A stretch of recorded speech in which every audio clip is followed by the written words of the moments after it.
Microphone. So there you go. I'm going to flip over to YouTube for a minute and just make sure I could see it on my channel. Perfect. Yeah, so your channel. Okay, it says that I'm live. Perfect. Oh, and I could hear you too. Awesome! Yes, we're rocking, I love Bree. it when everything works out. Yes. Oh, and I could hear you too. Awesome! Yes, we're rocking, I Bree. love it when everything works out. There you go. I could hear you. So we are good to go. All right. Without further ado, it's 5:03. We are on time. Thank you so much for tuning in. This is our first soft launch of Mirror Work. So we're just trying to get all the kinks and all of that stuff, all the good stuff going. I'm just super excited because I have with me today, I have two amazing gladiators in this mirror work conversation space. And I am just so grateful that the Most High is just sending these women my way. So if you on my page, you see that they all already have a minute intro of telling you who they are. So today with me, I have Breanna Killpack. I'm gonna call her Killpack because she knows how to kill it. All right. When it comes to you talk about, your pack or your tribe or your wolf pack or whatever the pack is, she's the killer in the pack. All right. When it comes to her amazing story. And also just always, if you get a chance, and I'm going to put it in the description and all of that good stuff, her TikTok channel, Facebook, and all that. She's always killing it with high vibrations. She's always killing it with just making you feel good. She's killing it in her story and her journey.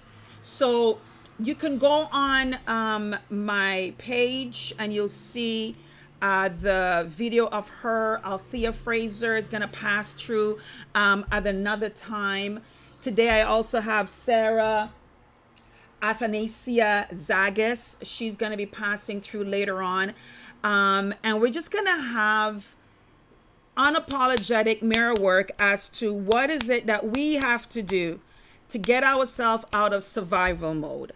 And again, I'm grateful to be partnering with Hope Wellness Info, www.hopewellness.info.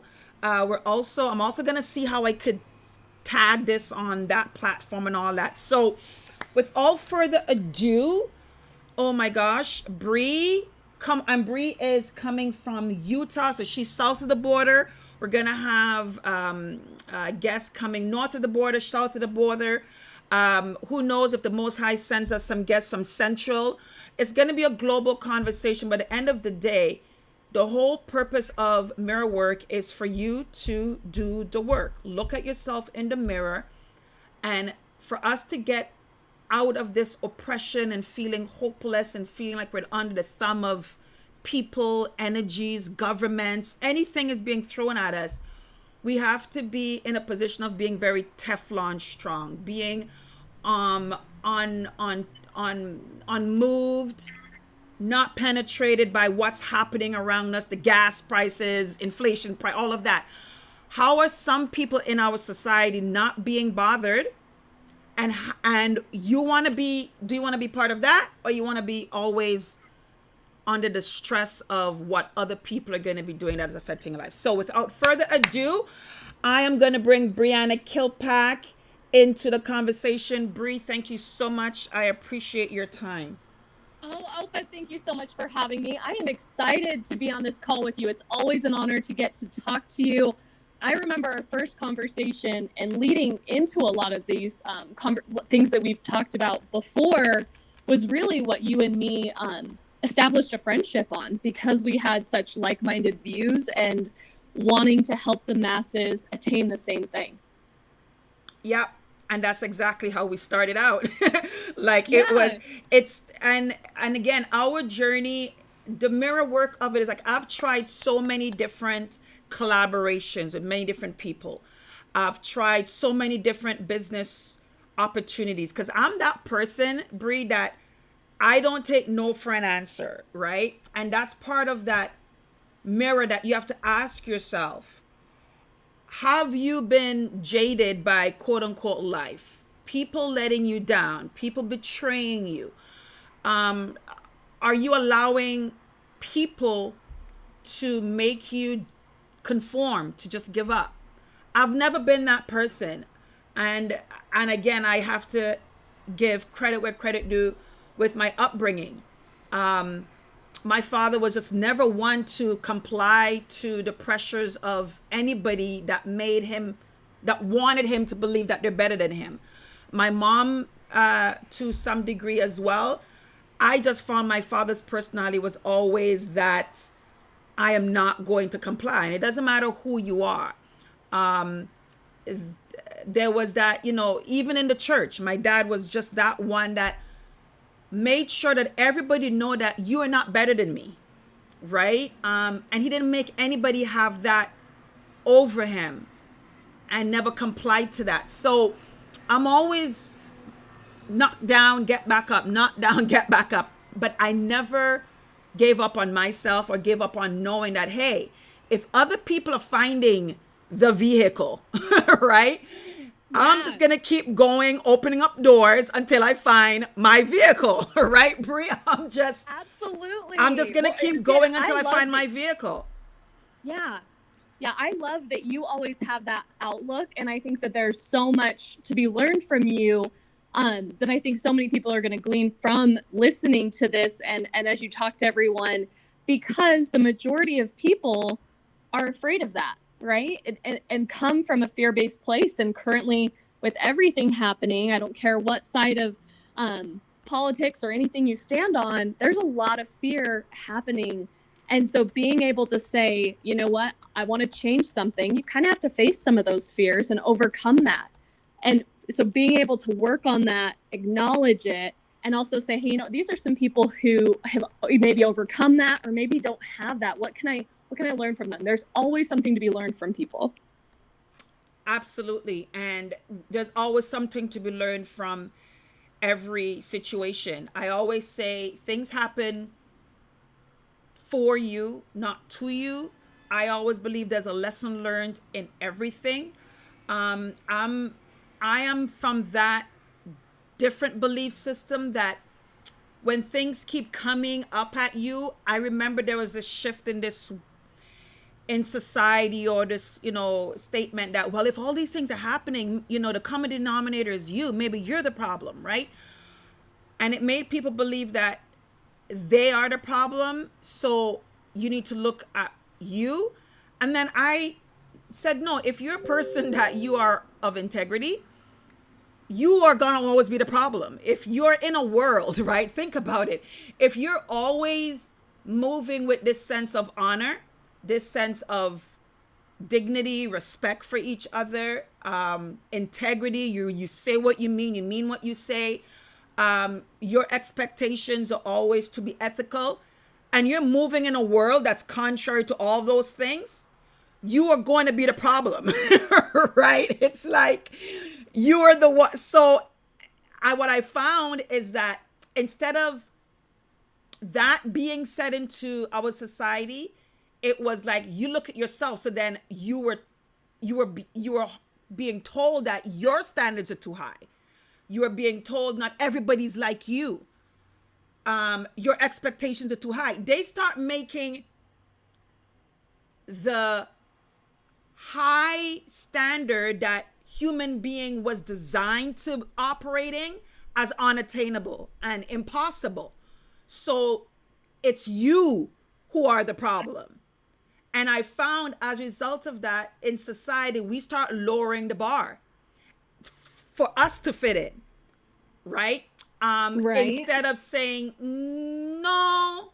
And I'm guilty of that. And that's why I said I had to do my mirror work. Every time I got my ass handed to me, Bree, is when I lowered my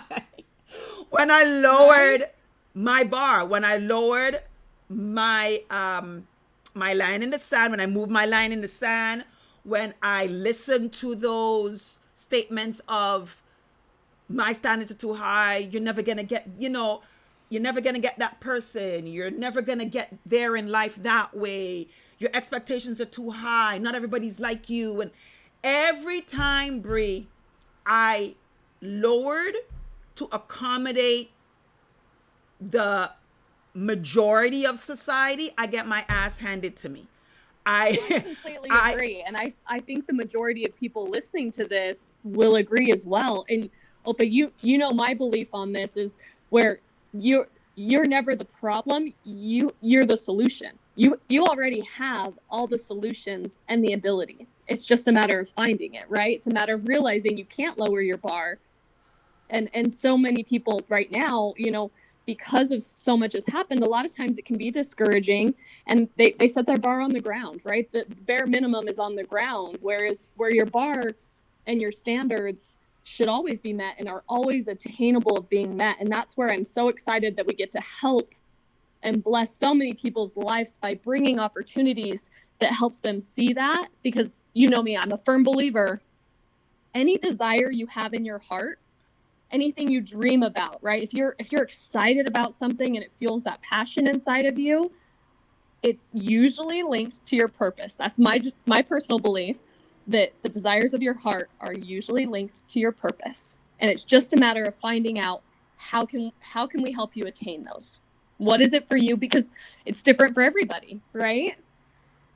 Yeah, you're absolutely right. It is. And to piggyback on what you're saying, I believe the reason why so many people's belief systems or their line in the sand or their bar has been lowered, they've been beaten down. It's been an intentional attack on lowering your bar. They're like, for the past, I would say 2-3 generations, there's been an intentional attack in lowering the bar, setting the expectation for ethical behavior low, setting the expectation for integrity and leadership low, setting this statement of, that's outside of my pay grade, so I'm not going to do anything, turn a blind eye, and to me, it was an intentional setup for where we are now in society, where deep down we know that what's happening is wrong. Deep down, we now can say that, yeah, there's certain people that's abusing their power. They're abusing their authority. They're abusing their influence. And there's this sense of helplessness. You can't help it. And I believe that has been intentional from day one in making the majority feel helpless in having a standard.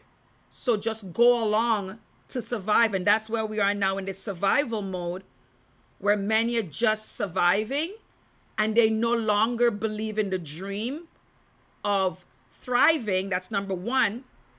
Or number two, for them to thrive, they have been forced to accept that they cannot thrive with integrity. You cannot thrive with this set of principles that deep down is dear to you.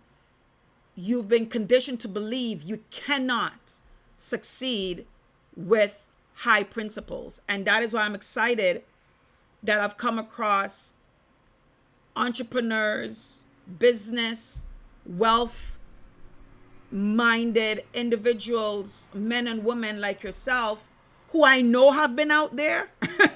I just refuse to stop looking. I did not believe that there's no one out there who's attaining time freedom, attaining wealth, replacing their income, having disposable income, like really living their best life, and they could not have done it without compromise. I'm like, no, there's no way, because if you're a believer like myself, then that means the Bible is a lie. That means the word of God if you are Muslim, the Quran, like that means it's a lie. Like you cannot have wealth and be integral. I could not accept that. So I know that there were people like you out there. Oh, and I felt the same way. Opa, you know my story. For anyone listening that hasn't heard it, I went from working as a waitress. I'm a single mom. I have sole custody of my daughter, and I lived in a very fear-based place where it was, that my account was overdrawn trying to pay bills on a regular basis.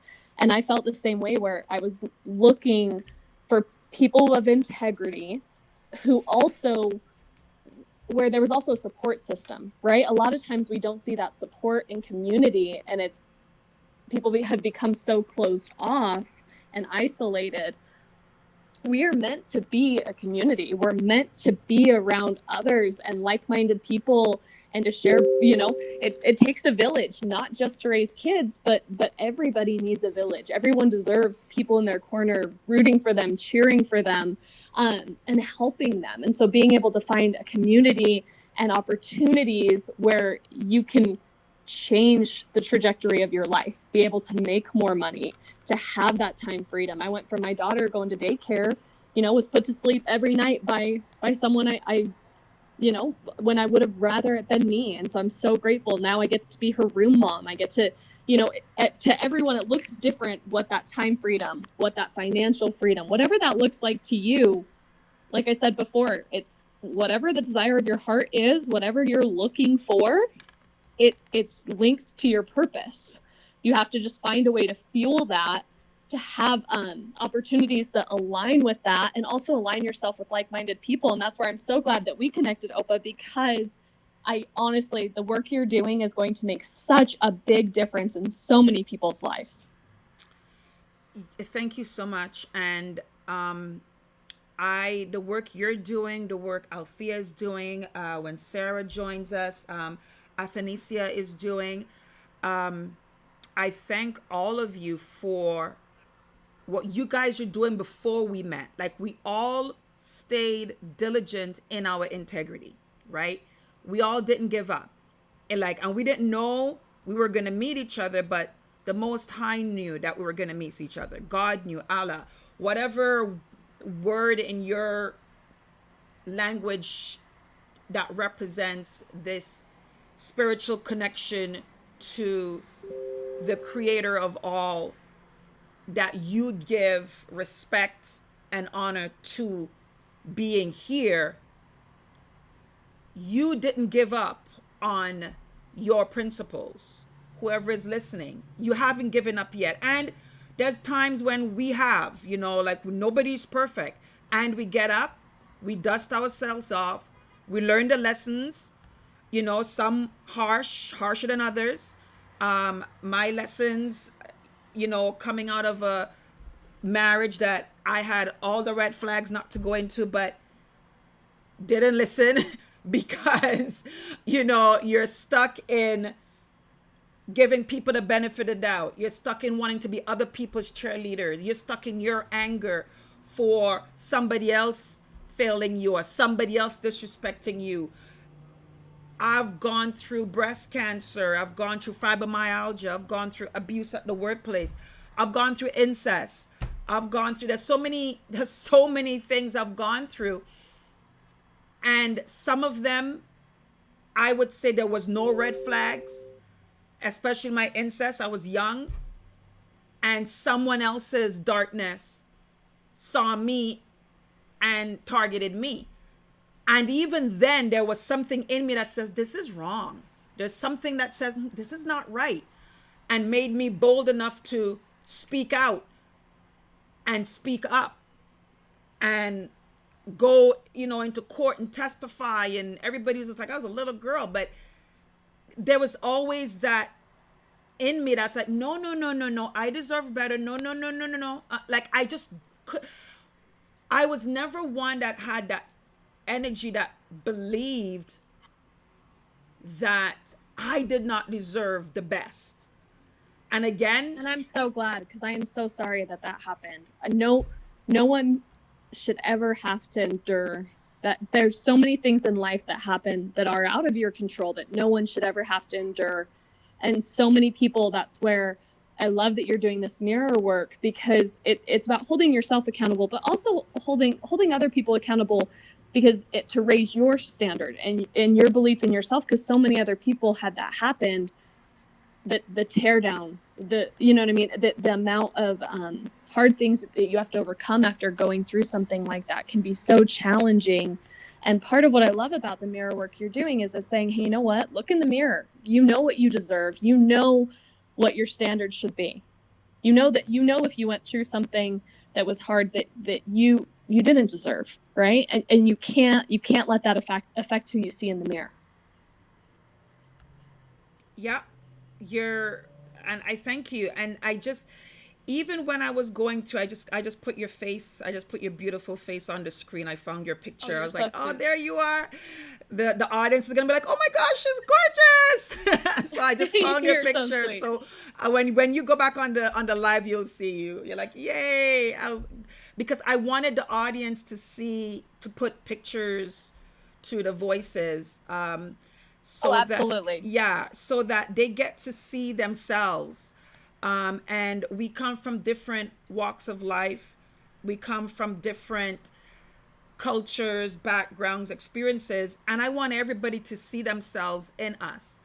And the biggest thing I want them to see is that we all have a story that we all persevered from. And when those things were happening to me, there was something that just made me believe that it was like, it's weird. Even as a little girl, it's like when I fight battles, I always know like that there was somebody I was fighting for apart from me. I don't know. It was so weird. And as I got older and older, that just got even more and more profound, that somebody else went through this and I have to be that person that conquers it, so that the next person knows that somebody else could. And don't ask me where that came from. It could also be my father. Again, he always made me know that I was here for something bigger. And it was just so weird. My childhood was just weird with my dad. He always... Oh, see, I love that though. Thank you. Right? He wasn't perfect. He's an amazing father, terrible husband. Terrible husband. And terrible as a result of my mom not looking in the mirror and saying, you are not my match, right? And my dad looking in the mirror and saying, you are not my match. So I grew up finding positives from both of them, but also finding that positive, like, listen, you don't have to stay with someone if they are not what you are saying is your best. So I had so much conflicting lessons growing up, and they both were in the church, they both were serving, they both had titles, and I saw behind the scenes that they were not supposed to be together. So again, I grew up not seeing marriage as this perfect partnership. I saw it where two people did it because of expectation of being a quote unquote Christian. And how I saw, and it's not just even my family, I saw so many behind the scenes relationships of people that has labels, and it was like, why are we lying? Right? So yeah. I always grew up just saying, one, I never believed that marriage was totally what you see in front of the screen. So I never matched people's lives like, oh my God, I want to have that. I'm like, I don't know what's going on behind the scenes, because, so like I always just looked for what I wanted my marriage to look like. And as a result of not having the blueprint in front of me, like I had to figure it out. And then there were others who had an amazing example of their parents being married, so they had a blueprint, so they know exactly how to be or what to do. And I didn't have that blueprint, so I was like you know what my blueprint was, not what not to do. I'm like, that's not what I want. That's not what I want. I just looked at what didn't work and say that's what I didn't want. And because now I'm older and now I'm going through that whole, I've gone through the coaching and all that, I now know that as a result of focusing of what I didn't want is what I got. I didn't know that growing up, that I'm attracting what I didn't want because my focus is on what I didn't want. Again, lesson learned. So that's part of the mirror work of taking accountability of also when things are repetitive in your life. It's like, okay, God, why is this repeating? Is it because of who I am in me being integral, so the environment is the problem? Or is it my mindset? And you being so transparent with yourself and allowing you to see you. And that's when I realized that in picking my partners, I was the problem because I was focusing on what I didn't want. And that only became clear as a result of the investment in personal development that I put in coaches, trying to figure out why am I getting this repetitive output of partners? And then, Right. and that's how I found out that I was doing it the wrong way. And I'm like, oh, got it now. Well, and part of it too, me and my mom were having an interesting conversation today about how, you know, you always just try and improve upon what you learned, right? You saw great parents and had great examples, and maybe they didn't have the best relationship, but you learn what you can, and then you try and give better to the next generation, right? Mm-hmm. And you try and help it to change some of those things, and build upon it. Because everyone wants better for their kids. But I loved when earlier you were talking about too, being an example for others that anything is possible, that you can overcome those things, right? No matter what it is. It's amazing how many people are going through something similar to you, but oftentimes we all feel so alone when you're in the depth of it, right? When you're barely able to tread water, it's hard to see that there's a lot of other people treading water next to you, just looking for a lifeline. Yep, absolutely. And I believed that there was that perfect person for me. And again, when I didn't believe in that is when I listened to people saying that my standards are too high. There is no perfect person. So again, when I didn't believe in what my perfect person is, and my perfect person was unattainable, I started to compromise. And then every time I Right. did, I got whipped. Life just whipped me, telling me, no, go back up there. Don't worry. Your standards are not too high. Just be patient. Right. And I'm like, Yes. okay, I'm going to trust you now. Like now I'm beautifully I tell people I'm happily divorced, been there, done that in so many different relationships that I'm a true believer that your perfect person is out there. The focus is to focus on what you're wanting. The list that you're putting together, don't put the list of what you don't want. Put the list of what you want, and you work on being the perfect complement for that list. So if you're having a list of this is my perfect person, then that perfect person is also looking for their perfect person qualities. So work on being that so that you can find each other. And it's the same thing in business. If you're looking for a business opportunity that is integral, that is going to get you in that perfect lifestyle, the perfect lifestyle to you. Perfect lifestyle could be 2,000 a month, 50,000 a month, whatever it is that's perfect for you. And that's another thing I find in society, Bree, is that we are making our list based on what we're seeing out there. And there's nothing wrong in seeing so that you know what's possible. This is where we have to be honest and say, okay, is that what I want? Like, when I remember growing up and you see all these rich and famous magazines and Fantasy Island, boss, the plane, right? Right? Knots Landing. I know I'm dating myself now. Knots Landing, Dallas, Falcon Crest, like back in these days, right? Yeah. Magnum PI, like all of these guys, right? And you see their lifestyle, you're like, oh my God.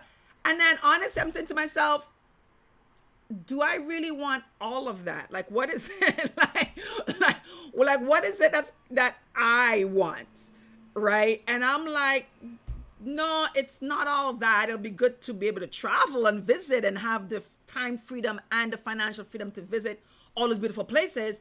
But do I want to own each one of those? Like, I'm trying to say, Bree, Right. right? Well, and here's where it's different for everyone, right? And when you're in survival mode, a lot of times the dream is just to be able to pay your bills at the end of the month. I've been there. I understand what that looks like. But then being able to say, hey, you know what's really fun is when you actually hit that. I don't know if you've read Opa, it's called The Gap in the Gain. I love this book so much. It basically, the concept can be summarized as, a lot of times when we're chasing a goal or have a big dream like that, sometimes we're looking at the gap between us and that dream. But when you take a step back to realize the gain, which is how much you're achieving, those little steps that get you closer and closer to that, and how far you've come and how fast you've come. It does a lot of like journal work and everything else. If you guys haven't read it, definitely read it. It is phenomenal. But I love the concept of saying, hey, you know what?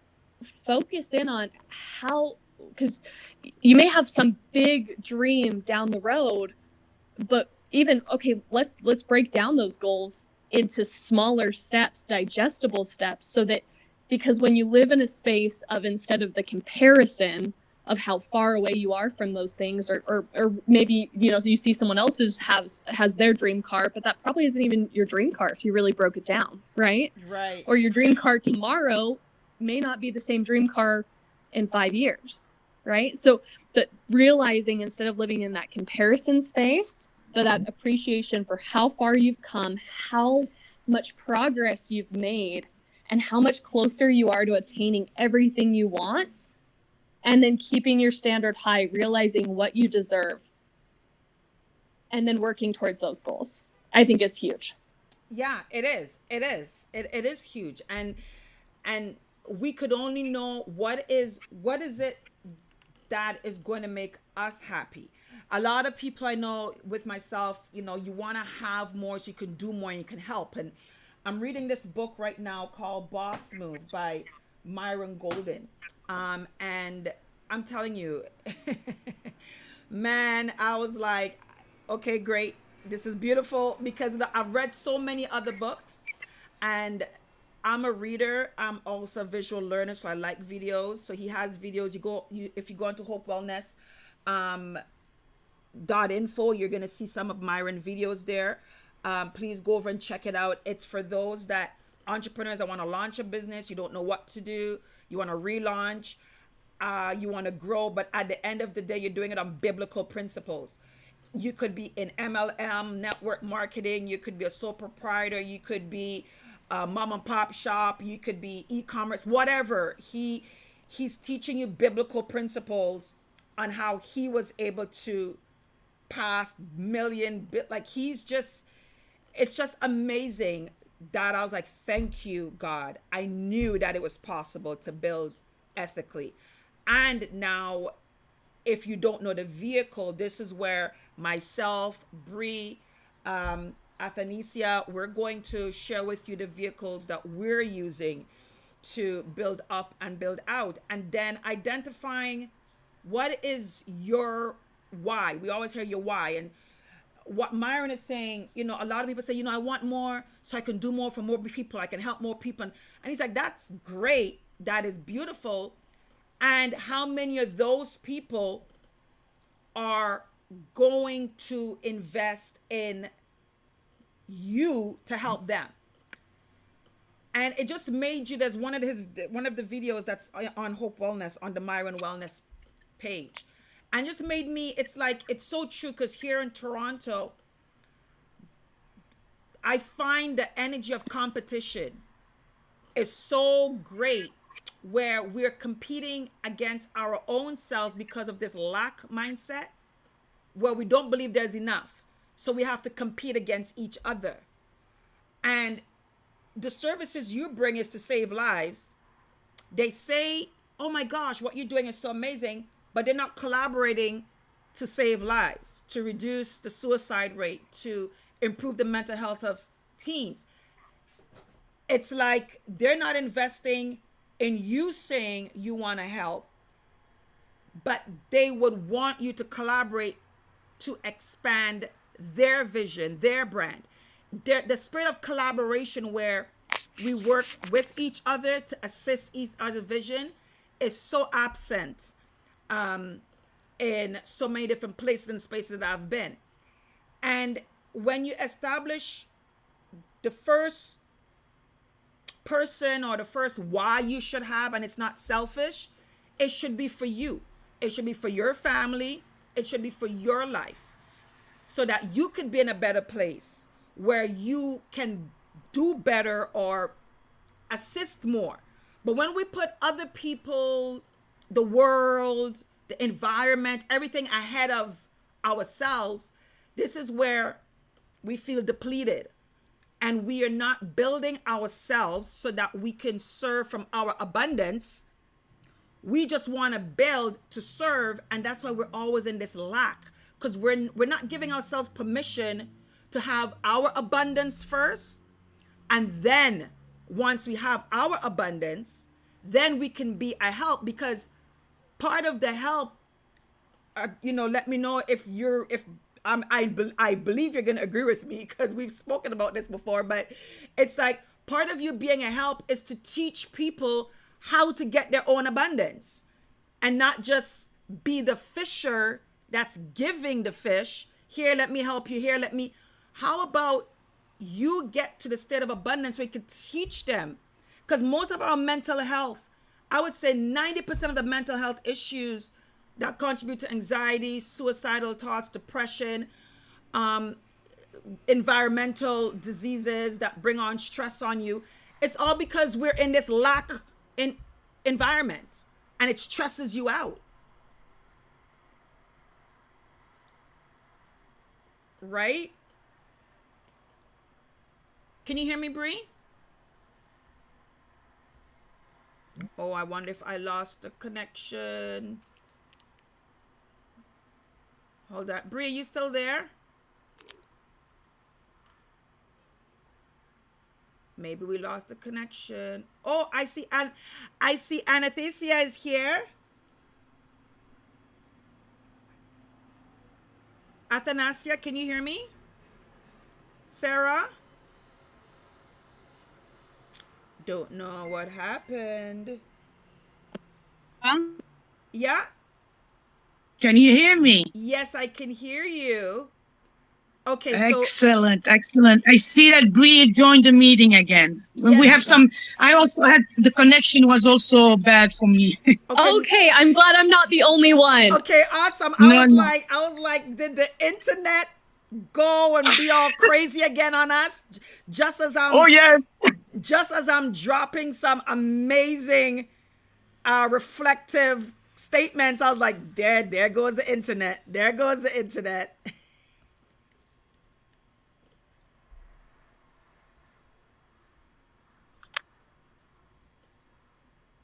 So hold on a minute. Okay. So Bree's gonna come back in. But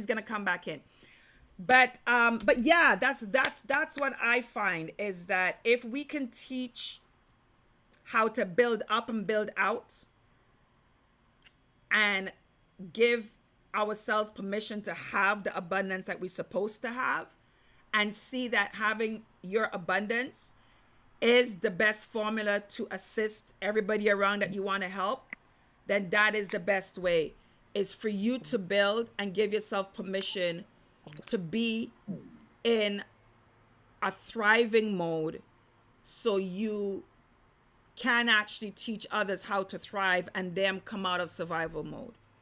So I'm not too sure how much of that was captured with this beautiful internet that we have. So let me see who can hear me. I can hear you, Opa. Oh, you can? Okay, all right. So we're gonna Yes, I can. It's okay. We're gonna wait for Brie to come in, and thank you so much, Sarah, Athanasia. Yes, thank you. My pleasure. Thank you. So let the audience know. So Athanasia's 1-minute video is posted on Hope Wellness Facebook page, also on YouTube channel, and also here on my channel. And if you go on hopewellness.info/the membership and gift section, you'd also hear her 1-minute video that's there. Thank you so much for joining us and sharing your journey and being a part of the mirror work, so that more have the permission to start building on themselves, building up, so we can build out and we could be more of a benefit to ourselves and those around us, especially in the times that we're in. So you are here, not Toronto, Canada. You're in Cambridge or Windsor? I am in Windsor, Ontario, yes. You're in Windsor, Ontario. Okay. Yes. And when Bree comes in, Bree, if you could hear me, whenever you come in, just jump in, because I know you got to go. But thank you so much for joining. And if you can jump back in to give a quick wrap up, just let me know. And you can jump in at any time. If you're not able to jump back on, thank you so much for giving us your time. We're going to have so much more mirror work conversations. We're going to get all these tweaks up and out of here. Don't worry. Internet is always going to be internet, and we're just going to be who we are. The message is going to get out to the multitude and to the masses that there are women, and we're going to have some men join our conversation, that we are building up and we're building out. And we do believe that we are to be in abundance. Believers, Christians, we are to be in abundance. That is how we are a benefit to society. When there's more good people with more of abundance, there's more integrity pumped back into our area of living and working and all of that. And when we don't have to depend on government or energies that are not integral, we and our children are not in this current climate of having to comply to things that are against our belief system. So it is time that we rise up, and it only starts when we do the mirror work and we just own where we've been wrong, where we went wrong, and no shame, no blame. Mirror work. Let's build, and let's build up so we can build out. So without further ado, Sarah, I'm going to bring you and your beautiful picture onto the screen. There you are over there. Beautiful, beautiful, beautiful. So we were just talking about what Brie and I were talking about, Sarah, was giving ourselves, as I said, permission to build up and build out. Also, not giving up on ourselves during our journey, staying integral, not believing that we have to compromise our integrity to be successful, not taking the fact that we have high standards as a negative and feeling that we had to conform to this world, and believing that there are good people out there, and believing that there are ethical business people out there, and believing that we can get the financial freedom, the financial lifestyle that we deserve without compromising. What do you want to add to that chain of thought? Well, I would like to express that there are no shortcuts in life, no matter what. If you really want to build something based on integrity, honesty, and what comes with it. You cannot go through shortcuts no matter what, being bribed or not, by any way. And what I believe also, I think there's a lot of people have a lack of faith. They have lack of faith. They start panicking because of that. They wonder what happened yesterday and why today and why tomorrow, questioning so many questions without finding any answer, and they're not living mindfully. They don't live the present. They're not even present themselves. You wonder if they're not if they're really human being, like some people are really like robots. They just follow. They follow and follow, and they're not even thinking without, like, just take a minute, look at yourself in the mirror and start thinking a little bit. What are you doing? What's your purpose in life?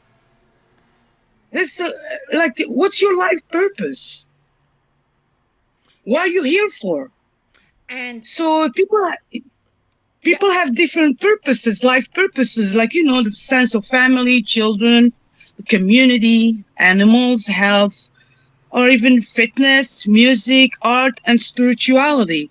But a lot of people are so focused around just the two of these or three of these and forget the rest, because this is like this works synergistically.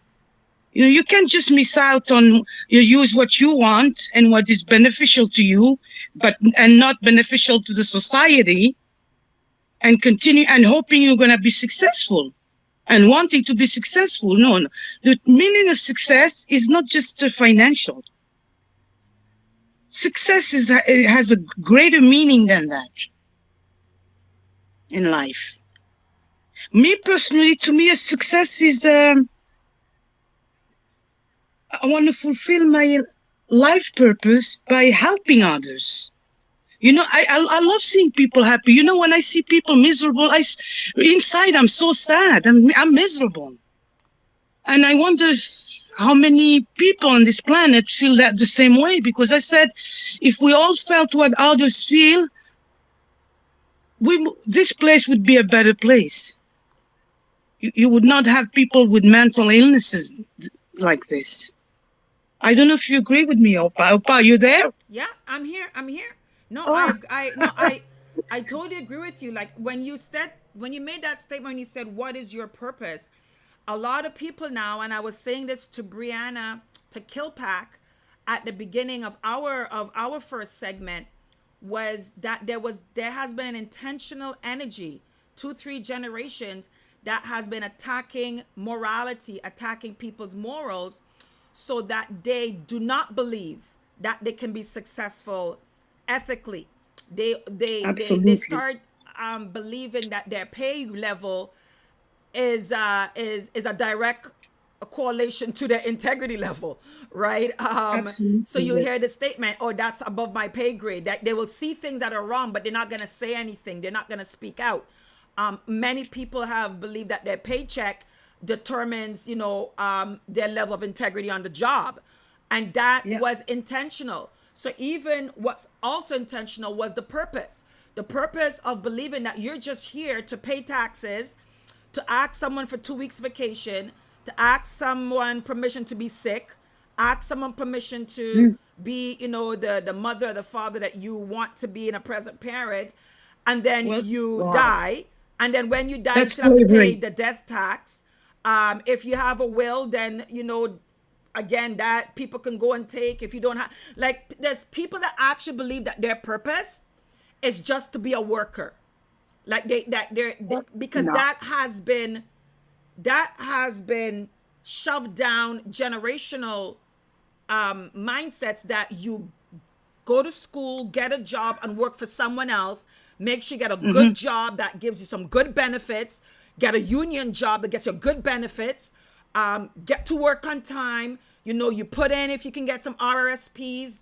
I think in the States it's called 401k, but up here, RRSPs. You save up, to get a vacation. Like, people believe that their purpose is just to work, No, no, right? no, no. I call that, it's they are prisoners and slaves. That's to slavery and being in prison to me. It's not living. You're absolutely right. It's It's not, not living, and no shade, because listen, I tell people, I just did a post today for renters, and I told renters, like, this whole mirror work conversation is going to be topics that's going to spread across the board. And trust me, there's something in every conversation for you. I've been at every level, and I've been at the working for employment agencies, and so far has got connected to one of the work placements, the supervisors that we used to place people in workers in different companies, placement worker. And her and I just got reconnected a couple weekends, a couple days ago, over the weekend, from my new walking partner. I'm doing a health and wellness 90-day program.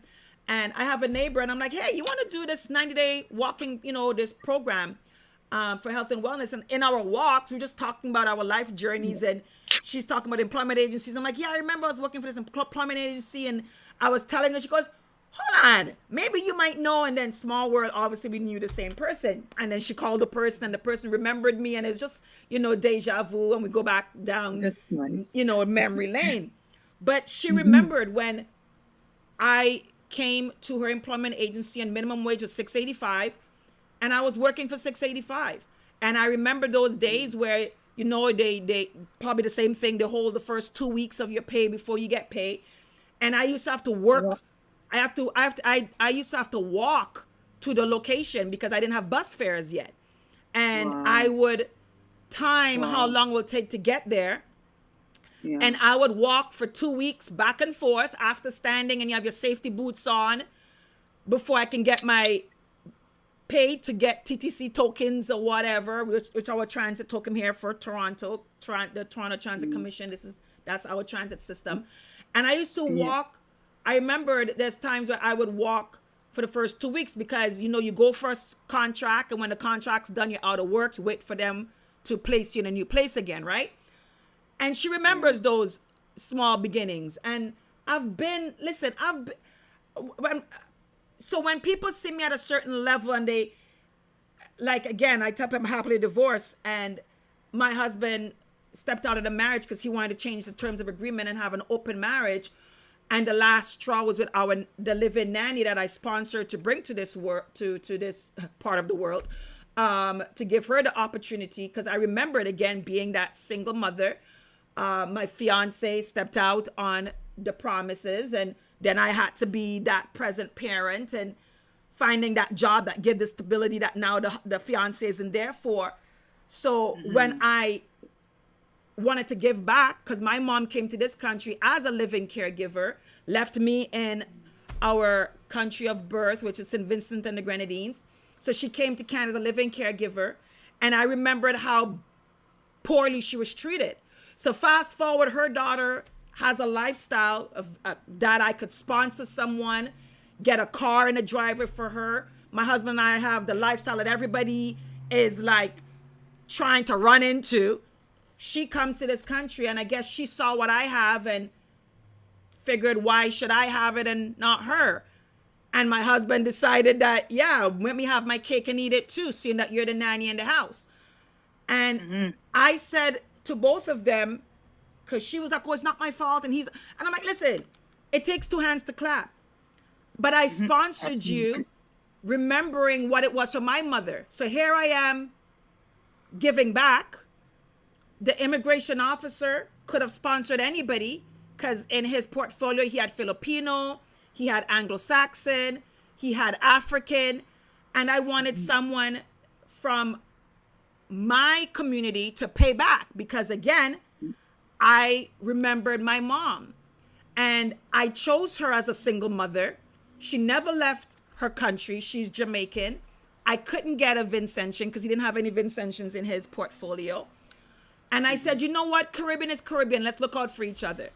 People said, oh, you should have gotten a Filipino. You should have gotten this and this. And I said, you know what? Hindsight is 2020. At that moment, I wanted to benefit my community. because Absolutely. in the living caregiving world, you see lots of Filipinos. And I remembered my mom, she was treated terribly, and it still allowed us to come up here. And I wanted to give back.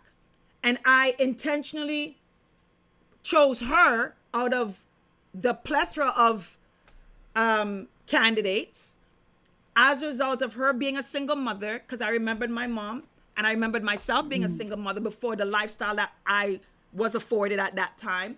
I don't forget my upbringings. I don't forget where I've come from. I don't forget, the minus degrees of walking in snow, in cold, not giving up on myself, not giving up on coming to Canada, and rewarding someone to pay back, to help them. And when I say pay back, it's like giving someone the opportunity that my mom didn't have, because I know it's going to be an amazing employee. I know that she's going to be well treated. I know that her daughter is going to be well taken care of. Because when she came in our home, she's at the kitchen table, and I told her, the contract was for the visa allowance years, but I told her after 1 year, I'm going to send for your daughter, because I know how that feels, because I know what it felt when my mom left us in St. Vincent to come up here. And that's when I was molested. That's when I experienced incest. That's when I felt abandoned, when my mother and father wasn't with me. There's so many of my quote unquote scars that happened as a result of my mom leaving. And she left me with family. So it doesn't matter. I know that feeling. And the children, we're all part of the interview process, and they made signs, welcome to Canada. They went through the whole, and then for her to come and be the one that now, she didn't even last 2 months in our house before her and my husband had their affair. And I said to her, don't blame my husband, because it takes two hands to clap, right? Don't say he's the aggressor and then he's now wanting to blame. Everybody wanting to blame. I'm like, listen, there's two grown adults. At the end of the day, you both betrayed my trust. Now, did that make me sour where I stopped trusting and wanting to help people? It could have, because majority of my scars, when people talk about racism, when we went through this whole freedom convoy, the lockdown, especially here in Canada, racism and all this anti-racism, and even south of the border, Black Lives Matter and all this nonsense. I've always said, my experiences of betrayal, like ultimate betrayal of pulling me down or not wanting me to advance, was from within my own community. So I tell people this, and I always tell people, fix the mirror work, fix yourselves first before you're out there and telling people they are the one. And every time in any group or any speaking engagement, or any time we're in these type of quorums or these type of places where we're discussing racism, I always bring that, and there's always a couple people jump up and say thank you. It's our own people that is out there pulling ourselves down, and then we have the audacity. So here I am, I said, look who destroyed and brought anxiety and the repetition of my children being a statistic of a broken home. It wasn't an Anglo-Saxon woman. It wasn't a Filipino woman. It wasn't Indian woman. It wasn't no anti-racism, systematic racism. It was my own. It was my own that said it was okay for my children to be a statistic. It was my own that said it was okay to destroy the African family. I don't call myself black because I'm not a crayon color. That's for another video. That takes us out of our status of being human. We'll discuss it another time. It is my own that was okay in 4 children going through the statistic as a result of me, myself, what I want. It was my own. It was my own that pushed my children into this now everlasting world of being seen as broken home, single home, family court, anxiety, depression, them acting out, them going through, like, is my own. It's my own sister that did that. When I am a sister that decided to help my own, it was my own sister that was okay in our community reciprocating that. It was my own husband who said that it was okay for his children to go through generational bad choices and experience that. So when I tell people mirror work and building up and building out starts with you looking yourself in the mirror and stop blaming people from outside and say, what did I do to contribute to the state of my African community? How is my conduct contributing to the quote unquote systematic racism? What did I do to my own community that makes our children and makes our sons and daughters be seen a certain way? What is your contribution to the narrative that you say you want to fight? Take some responsibility, people. And and we can't go and ask people to change when we are heaping the hot coals onto our own demise. We can't be pointing at Trump. We can't be pointing at Justin Trudeau. We can't be pointing at Putin. We can't be pointing at Biden. It's always get your foot off our neck. Why don't we get our own foots off of our own necks? Why don't we start being the ones to stop the crab in the bucket pulling each other down and start pulling each other up? And that is talking the truth and not washing it and pointing. And that's why Justin Trudeau, Doug Ford, and all these idiots and all these influencers in Canada that say they're fighting for our freedom. And I shared this with you earlier on in our voice text. I'm gonna let you go on with your rant. Is that my time in the freedom movement, I saw how Canadians are in their own goddamn way. Canadians and their biases and their prejudices jump out in front of them and they don't even see it. And when they see it, they don't want to be called on it. And that's what Justin Trudeau and Doug Ford are winning. Derek Sloan was able to come in. Randy Hill was able to come in. Doug Ford was able to get a clean sweep. Justin Trudeau, Jagmeet Singh. Like they can keep winning. John Tory can keep winning. Why?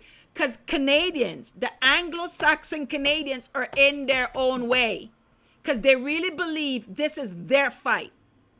They believe the Canadian identity is them, and this is for them to win. They don't mind others coming on along and helping, but it's really their fight. And as long as they keep looking at this fight as theirs, and they only are happy when others come so that they don't be seen as racist. See, we're not racist. Look.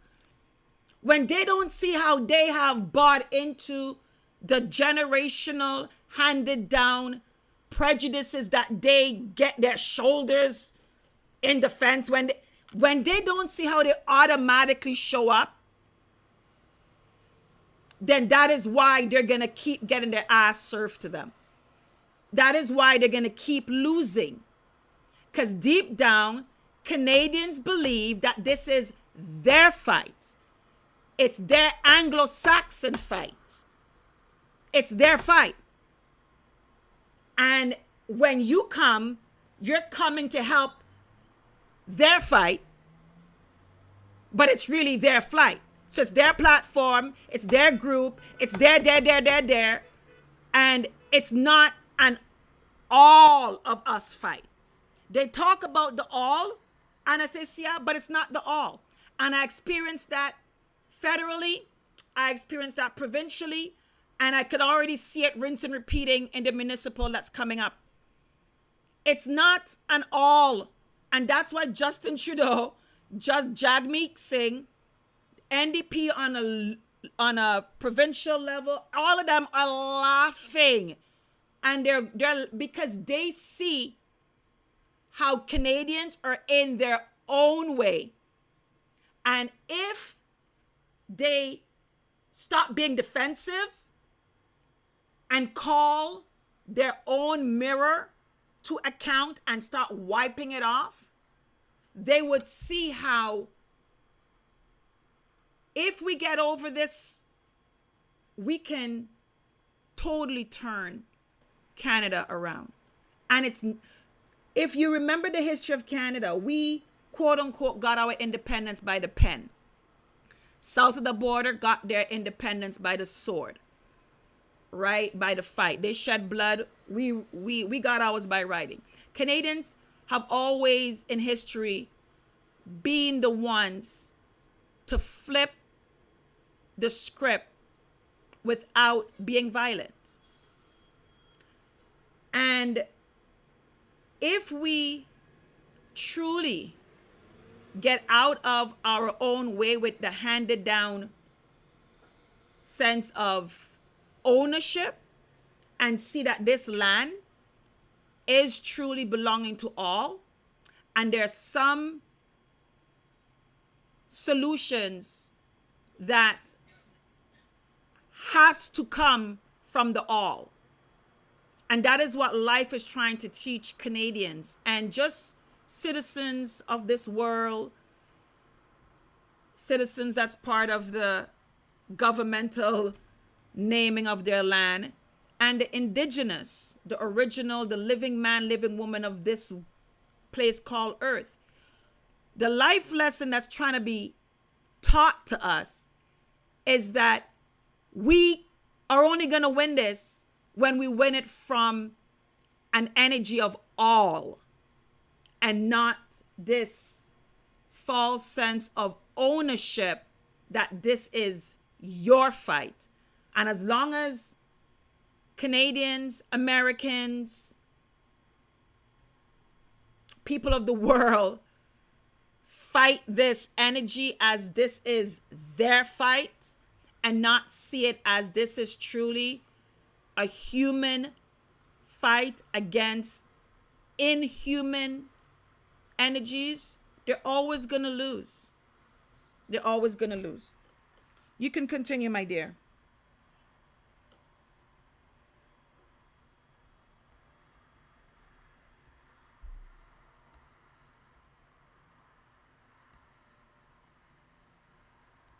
Yeah, I could hear you, but I don't think that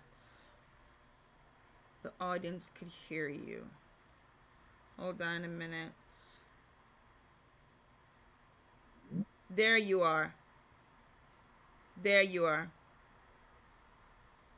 Okay. I could hear you now. Oh my God. Yep, I can hear me? Yeah, I could hear you now. Perfect. I missed you somewhere. It's okay. It's okay. You have the floor. You have the floor. You can add on. We got lost. We got lost. It's okay. It's But okay. I can tell you that your story is very inspiring and very touching and inspiring, and it makes it's a good lesson. It was a good lesson not for you, but it's a lesson for others. You are meant to teach others, to show, to help them not go through the same lessons you've been to, because of the big heart that you have. No matter what you went through, you still have love inside you, and you have love to give. And that's what I got out of your story, and that's what also attracted me to you when I wanted to know you more. And I said, my goodness, like her values, her principles really align with mine. And that's how we made it happen. Set the attention. You know that? You remember that? Yep, You keep on saying it. Set the attention. Yep, I remember that. And my story as I have had so many examples of giving up on humanity and quote unquote turning, right? And every time I want to just give up on humanity and say, you know what, forget it, the Most High is like, you can't. And that's why I said to people, I totally understand the Jonah, the Jonah story, where you're just like, I'm done with these people. right? And it's like, no, you can't. You have to stay there. And the reason why things come at you is because it wants to turn you. It wants to have you check out. And you see what many others, one, they see, but they choose not to want to acknowledge, or two, they're so blinded with the toxicity of generational prejudices, biases, formed opinions, formed mindsets that they can't even see how they're contributing to the demise of humanity. And things come at you because it sees that you see it, and it wants to change you. It wants to have you bitter. It want to have you hateful. It want to have you just, as I say, check out. So thank you so much, and in for your compliment. And I have one of my many tattoos on the back of my on my back. It says, you may crack, but you would not break, because your back is broader than for a reason. And many of us have had so much things thrown at us, and for some people they've cracked. Some people it has broken them. And some people, it's bended them, it's molded them, so they have been conformed. And there's others where it just can't get you to conform. It just can't get you to break. It just can't, like, it might get one or two cracks, and it's like, oh yeah, I crack her, so let me put more pressure. But for some reason, it just can't break you. That's because you are one of the chosens that the Most High has placed here to be a light. And I just want to encourage those that have not given up on being ethical and have not given up on being integral. You have been tested to compromise. You have been tested to lower your bar. And you didn't. And you've taken some losses along the way. God knows I have taken so much along the way. And you're still standing. And for many of you, you're still smiling. As a result of, that all of that was to test, one, your loyalty to your purpose and to your integrity. And two, because you now have a testimony. You now can be that witness to someone else and say, yeah, I've been there, done that. And I'm still here, and I didn't give up. And that's what this energy in the world wants us to do, Athanasia, is to give up on being integral, to give up on our morals, to give up. Yes, but Yep. only the chosen ones, like you said, are not giving up, No, we're not because giving up. they've strong values, strong base, strong morals. Yeah, we're not giving up. Because we know what's right and what's wrong. We know we already know and we practice it. Yeah, you're absolutely right. And I said to people, like, I've been on some platforms where they're like, oh, lower, like, okay, literally, they didn't say, actually, no. Actually, at one point in time, the man and the woman, the husband and the wife, actually were telling women from my community to lower our standards, because our standards are Anglo-Saxon women standards. And basically it was encouraging women to lower their standards on one woman, one man, right? Monogamy. And that's not how God created us, and the whole polygamy, multiple wives nonsense, right? And I say nonsense, to each his own. And the reason why I say nonsense, because how they were selling it. And they literally attacked me. I got some, again, you pick up good, you pick up what you need to pick up, and you keep on moving. So I did get some information from them in regards to the whole status and the standing of the living man, living woman, a much more deeper understanding of this whole color, black and white. I had already known that I am not a color from since my father, but they deep dived more into it. I heard about it before them because I was on some other platforms. People like, oh, you should go visit this platform. You should, because this person's teaching this. And I'm like, okay. So I've been taught on what to pick up and what to leave.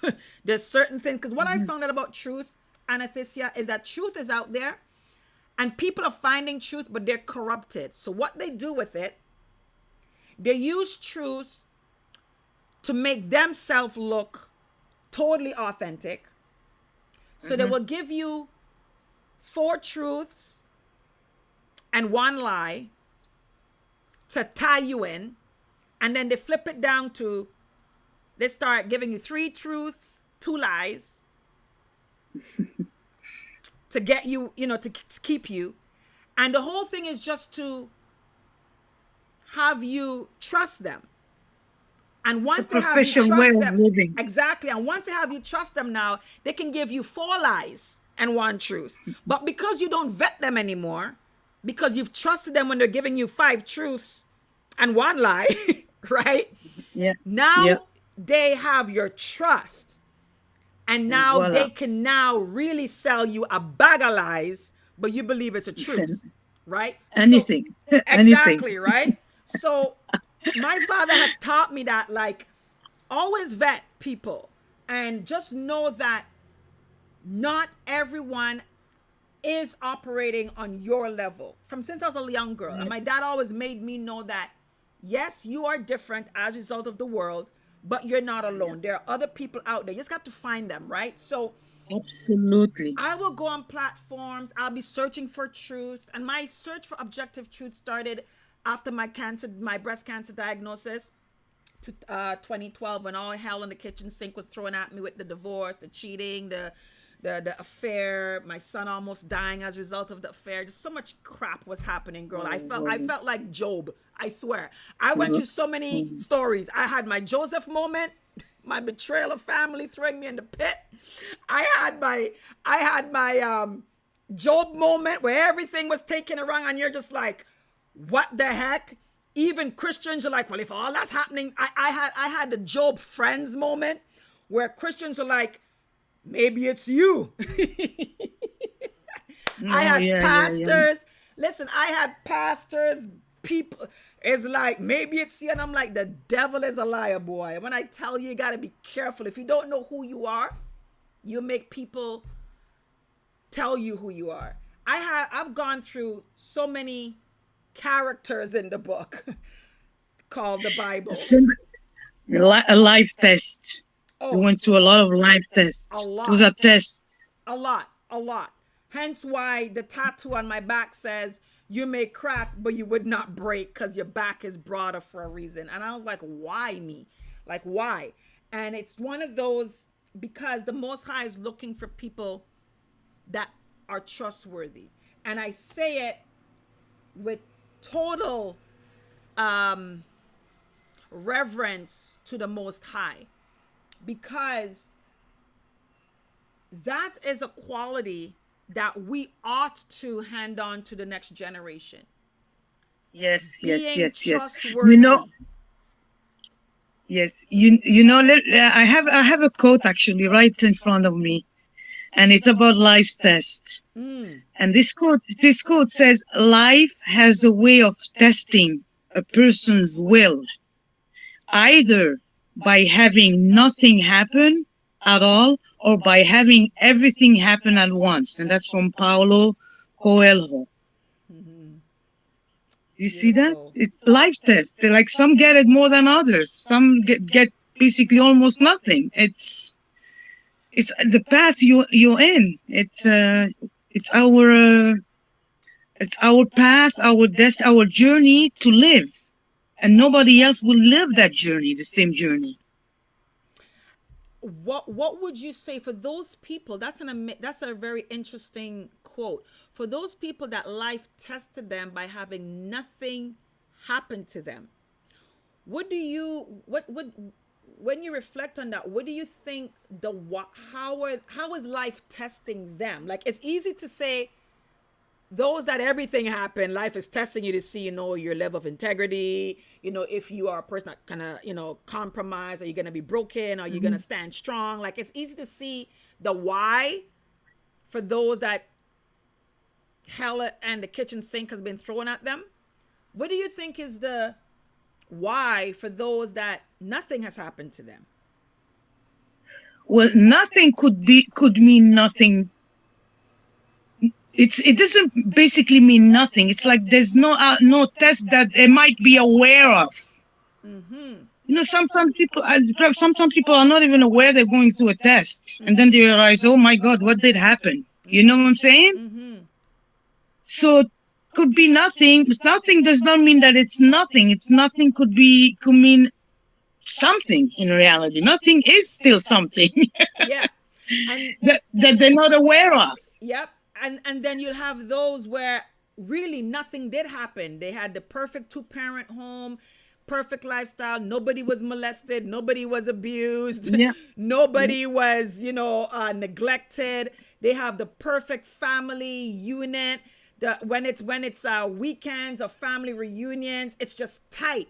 And to them, they're like, nothing has happened to them. And I say to them, you know what that is? That is life using you as an example of the blueprint.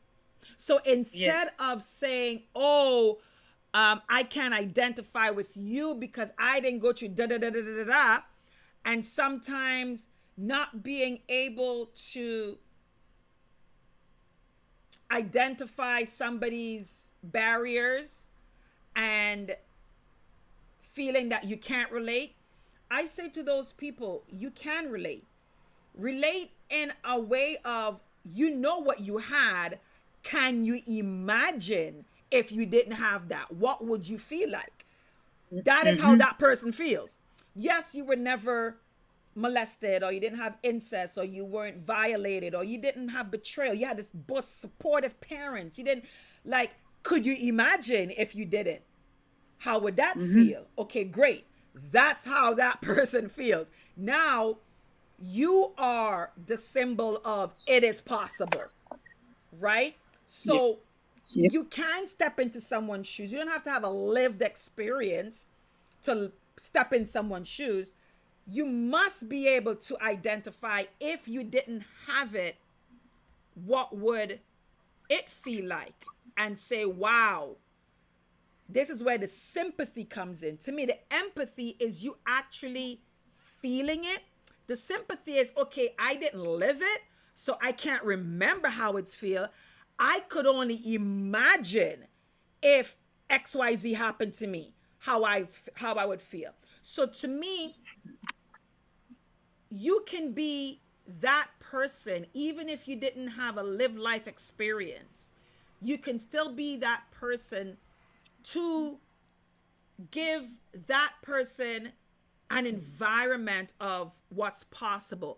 And that's why I always would have my children travel, get out of Toronto. I would always, want them to be around marriages where they see a healthy husband, wife. But again, the church thought I had the Ebola virus of bad luck. So the wives in Christendom were afraid of me and my children coming around. And let me tell you the nonsense we experienced. And I was like, I just shook my head, right? Where you would have the friends of the wives would be like cautioning the wives to be careful about having me as a friend because I'm divorced and it seemed like bad things are happening to me. And I was just like, boy, the devil. I was like, wow. So here, right? I'm like, here are my children being around you and seeing how a husband and wife relates, seeing how you are helping mom get her feet back up, seeing your husband being an amazing, loyal husband, and seeing how he's helping mom by helping you guys, in regards, because I remember when I divorced, we had a big, huge backyard. I mean, because again, we worked to get our children exposed to a different lifestyle, right? So divorce happened. Had to kick the nanny out because we had renovated the basement for her to when we sent for her, because that's one of the requirements of sponsoring somebody. So, kick the husband out. He whatever. So I'm now, same time my mom, reconnected with my mom, who I went through series of betrayals, and still saying, being the better person. Right when I got connected to her, she was hit by a car, thrown 45 feet, almost left to dead. So I get the call at the back of the ambulance, and I had just reconnected her to her, I would say not even 3 months prior to that. We were disconnected for years. But for some reason, she's one of those old school people that remembered numbers. It's not now where everything is on your cell phone. You can't remember your child's school. You got to go on your cell phone to see the contacts. But she's one of those old school that remember numbers. So for her saving grace, when she's the back of the ambulance, they asked, is there anybody you could call? And she remembered my number and her and I just got connected. She didn't remember her pastor number, her best friend's number, everybody that she still was loyal and committed to. She didn't remember theirs, she remembered mine.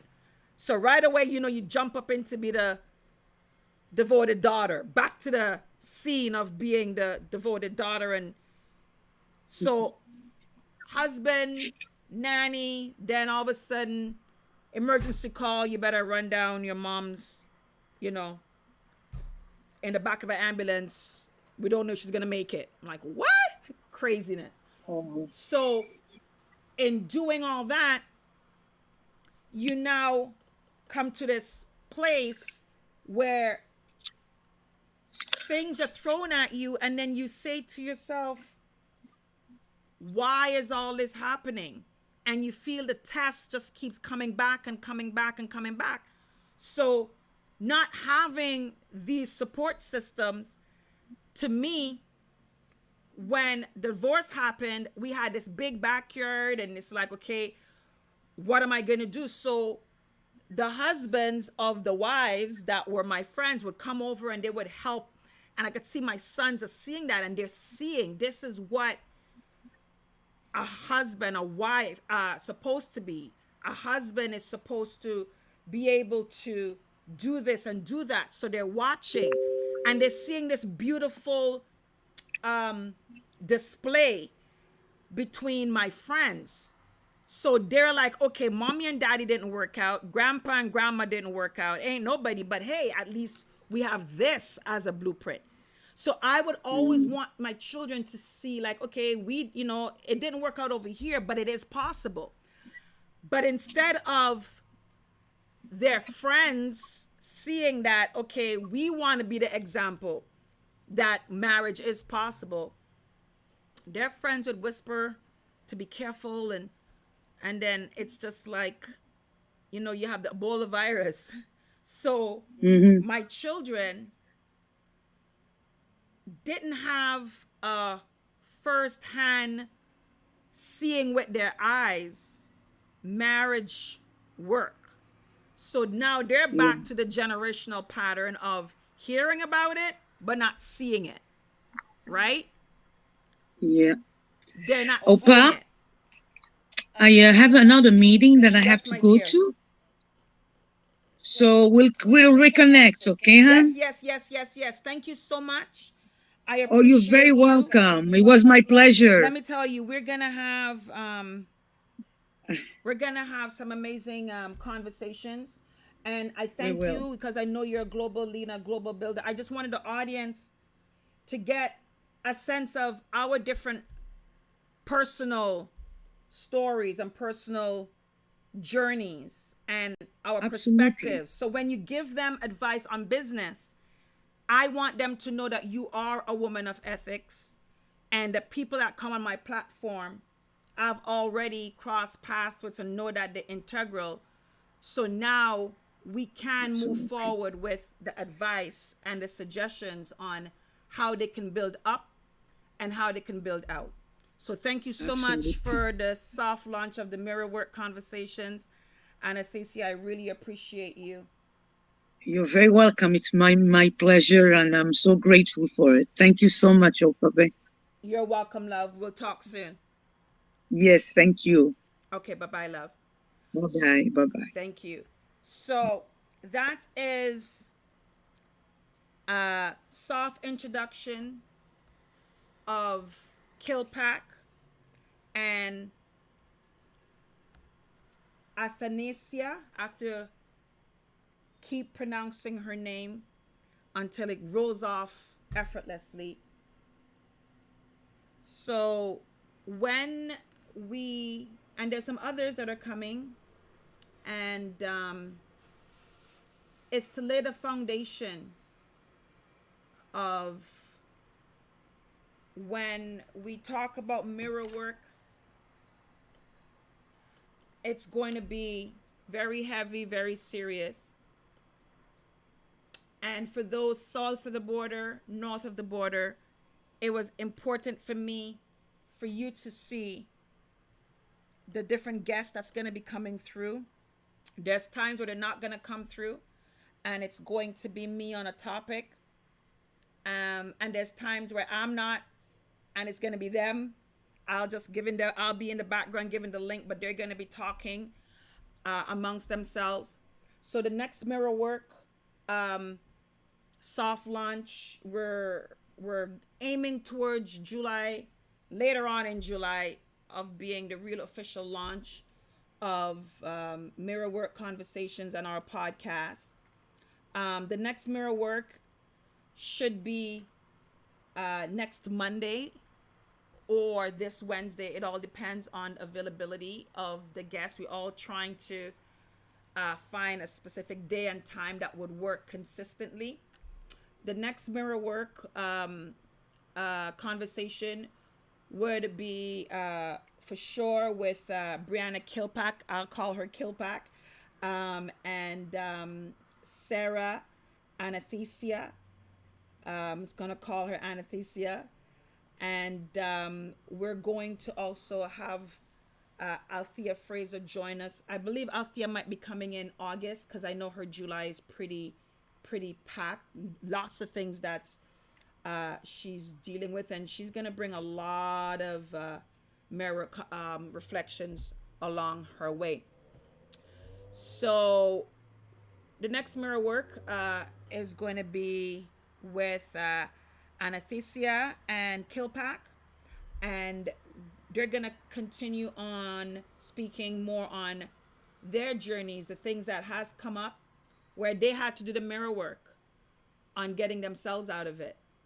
You guys have only heard a little tidbit of the dips, valleys of my journey. And each one of them required the mirror work where I had to be my own cheerleader and I had to either take ownership for why that occurred or do the mirror work and say, nope, it's not about what you did, it's about who you are. That's why it happened. So the mirror work is going to give you two answers.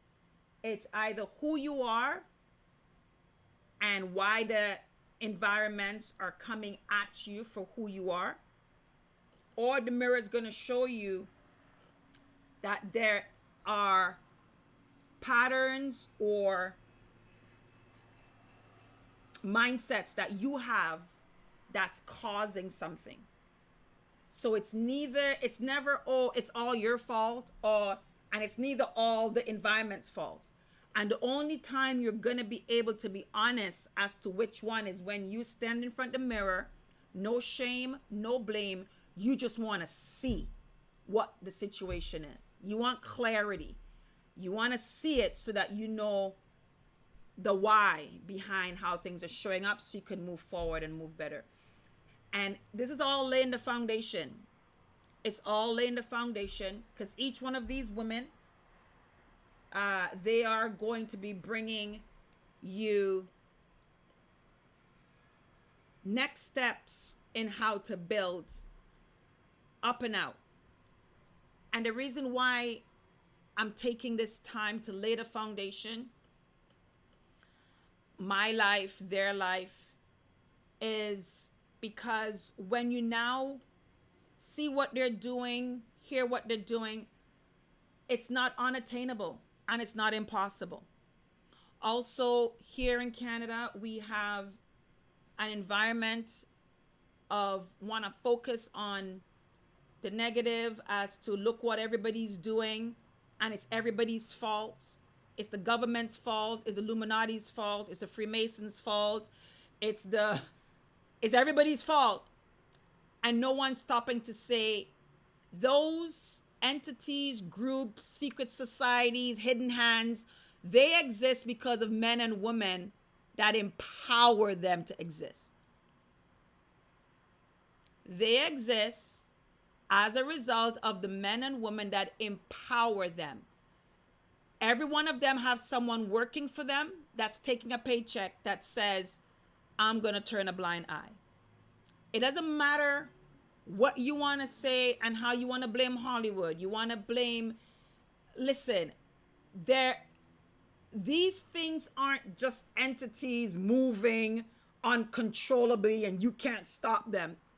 The devil is a liar. That's a bag of lie.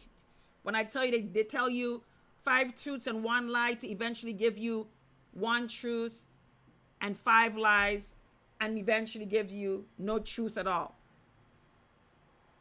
Everything that's occurring, living man and living woman, you have to take responsibility. And stop looking for someone to blame. And at the same time, stop looking for someone to rescue you. We have to pull up our sleeves and we have to see that this is not going to change until each one of us look in the mirror and take total responsibility for how far this has gone. And we make a commitment to go out tomorrow, go on the job and stand integrally. And not stand because how many people are going to stand with me? Just stand. Even if you're the only one, stand. You see how that becomes contagious. Even if you're the only one, well, I'm going to fire you. And that is where we allowed it to go too far. When they threatened us and the us said, okay, that is how they won. If and when, and they're going to continue doing it, we now have to say, fine. You want to fire us? Because Doug Ford said he's waiting for all these immigrants to come to take the Ontario jobs. And Ontarians didn't hear that and perk their ears up and say, what did you just say, Dougie? And he told you.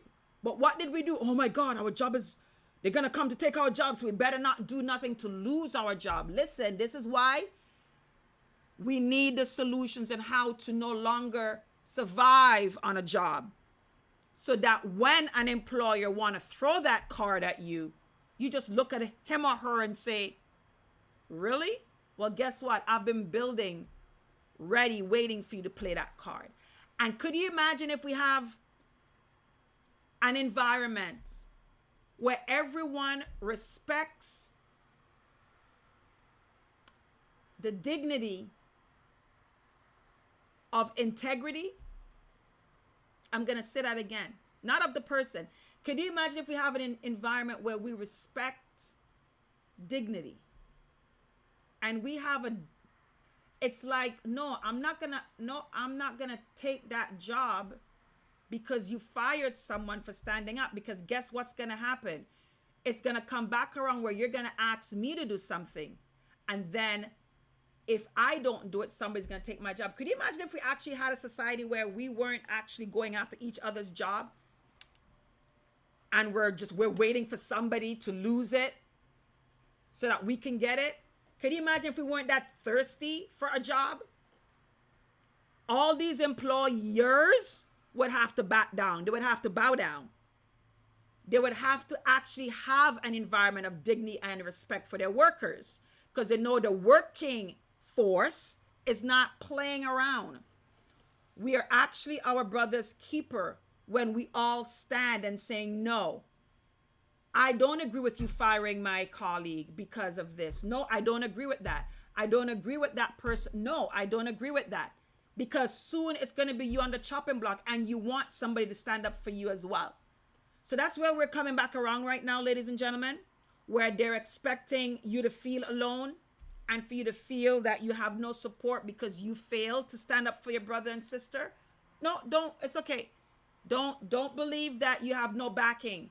Don't believe that you don't have any backing. And use this time to build so that when employers pull that card, you are not moving in fear, but you're saying, thank you, Most High. I finally passed the test. I can tell my boss, I can tell my employer, you can take this job because there is no idol, including money, that's going to make me compromise and sell my soul. That is where all of our guests from Mirror Work is wanting everyone to get to a level at, where you're standing strong and you're not compromising for the almighty dollar. It's not the Lord of your life. So stay in action, faith, and possibility. Walk in and protect your light. Your purpose will find you. Say what you mean and live like you mean what you say. Thank you for listening. Have a wonderful rest of your day. Thank you, Sarah and Athanasia, for passing through. And thank you so much, Bree, for passing through. Really appreciate you, my dear. And I'm looking forward to segments where you ladies are just dropping some serious bombs. And I'm just in the audience, just sitting back and just taking notes. All right. Also, we're going to have, as I said, we're going to have some men that's going to pass through. One is confirmed for, I believe, next week. And you're going to hear from the man's perspective, the sacrifices of standing integral. So men, you can do it. And we will do this. We will do this. All right. Have a wonderful rest of your day. Be blessed. Don't stress.